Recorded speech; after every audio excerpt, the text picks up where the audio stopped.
আসসালামু আলাইকুম ভিউয়ার্স, আশা করছি সবাই ভালো আছেন। তো আজকে আমি আপনাদের সাথে শেয়ার করব একটা পেঁপে ভাজির রেসিপি। অনেকে পেঁপে ভাজি অনেকভাবে খান, তো এভাবে ট্রাই করে দেখতে পারেন, খুবই ভালো লাগে। তো অনেকে আলু ভাজির মতো বলতে পারেন, স্বাদে ওই মতো লাগবে। তো এখানে আমি পেঁপে নিয়েছি একটা, ধরেন আধা কেজির কম পেঁপেটার ওজন। আর এই যে মতো করে কুচি কুচি করে পাতলা পাতলা করে কেটে নিয়েছি। এখন এটাকে সিদ্ধ করে নেব। আর এই পেঁপের ভাজির জন্য যা যা লাগবে, এখানে নিয়েছি একটা পেঁয়াজ কুচি আর অল্প কয়েকটা ধনিয়া পাতা কুচি আর কাঁচামরিচ যা ফালি করে নিয়েছি। এখানে লাল কালার 2টা কাঁচামরিচ দিয়েছি আর বাকিগুলো সবুজ, একটু কালারটা সুন্দর দেখানোর জন্য। এখানে আমি কড়াইতে নিয়ে নিয়েছি কুচি করা পেঁপে আর এখানে দিয়ে দেবো অল্প পরিমাণ পানি।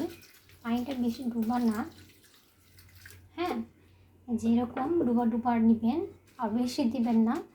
আর দিয়ে দিবেন অল্প পরিমাণ লবণ।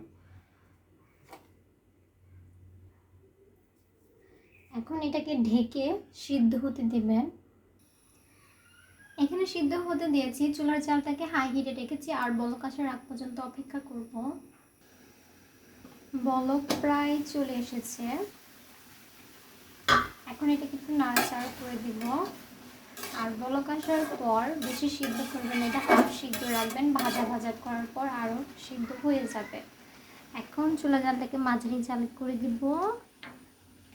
মাঝারি জালে এটাকে সিদ্ধ করে নেব, হাফ সিদ্ধ।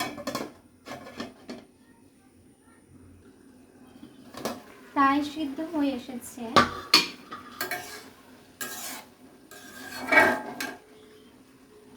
আপনি এটা হয়ে গিয়েছে হাফ সিদ্ধ। এখন এটাকে আমি ঝরিয়ে নিব।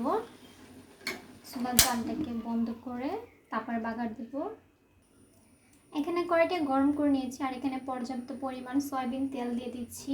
আর এই ভাজিটা করার সময় খেয়াল রাখবেন, পেঁপেটা কখনো ফুল সিদ্ধ করবেন না, হাফ সিদ্ধ করার চেষ্টা করবেন, এতে করে খেতে খুবই মজা লাগবে। আর পেঁয়াজের পরিমাণটা এত লাগে না, অল্প হলেই হয়ে যায়। এখন এটা কিছুক্ষণ নাড়াচাড়া করে নেব। এখানে দিয়ে দেবো সামান্য পরিমাণ হলুদ মরিচের গুঁড়া, একটু কালারটা একটু সুন্দর করার জন্য, বেশি লাগবে না। আর এখন দিয়ে দিব ঝরিয়ে রাখা পেঁপে।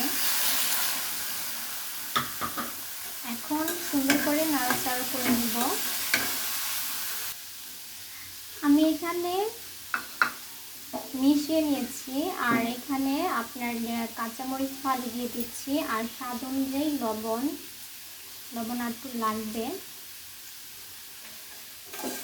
আর এটা কিছুক্ষণ ভাজা ভাজা করে নেব এইভাবেই।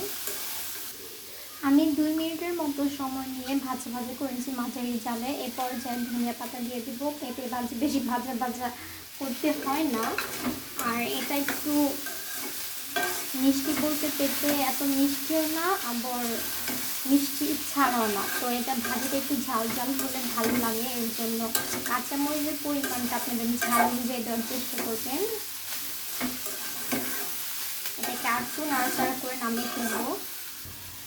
খুবই ঝটপট এবং কম সময়ে তৈরি করে নিলাম পেঁপে ভাজি। তো এখন এটাকে চুলাটা অফ করে নিব, হয়ে গিয়েছে। তো আপনারা এভাবে ট্রাই করবেন। এখানে আমি তৈরি করে নিয়েছি খুবই আকর্ষণীয় এবং সুস্বাদু পেঁপে ভাজি। সবাই বাসায় একবার হলেও ট্রাই করবেন, দেখবেন কেমন লাগে। আমার কাছে তো খুবই ভালো লাগে। সবাই সুস্থ থাকবেন, ভালো থাকবেন। আল্লাহ হাফেজ।